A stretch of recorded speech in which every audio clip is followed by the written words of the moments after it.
અંતરિયાળ વિસ્તારમાં આરોગ્યની સેવા ઉપલબ્ધ કરાવવા માટેની જે વ્યવસ્થા થતી હોય છે, જે આયુષ્યમાન આરોગ્ય મંદિરની જે વ્યવસ્થા થતી હોય છે, તે બાબતમાં લઈને અલગ અલગ અંતરિયાળ વિસ્તારમાં જે આરોગ્ય કેન્દ્રો ખોલવામાં આવ્યા છે.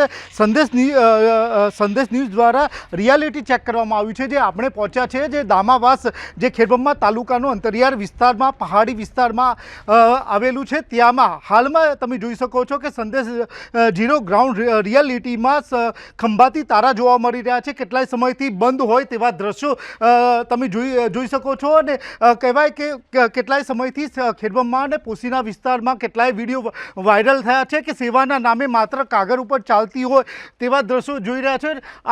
તમે આજે આરોગ્ય મંદિર છે, જે વિજયભાઈ રૂપાણી જેઓ પોતે મુખ્યમંત્રી હતા તે વખતની આજે આને ઓપન કર્યું હતું, અને હાલમાં તેની વ્યવસ્થા તમે જોઈ શકો છો. જ્યાં જુઓ ત્યાં બંધ હાલતમાં હોય, કેટલાય સમયથી ખોલવામાં ના આવ્યું હોય, ને રિયાલિટીની હકીકતમાં માત્ર ને માત્ર આરોગ્યના નામે, સેવાના નામે ક્યાંક ને ક્યાંક લાલિયાવાડી ચાલી રહી છે.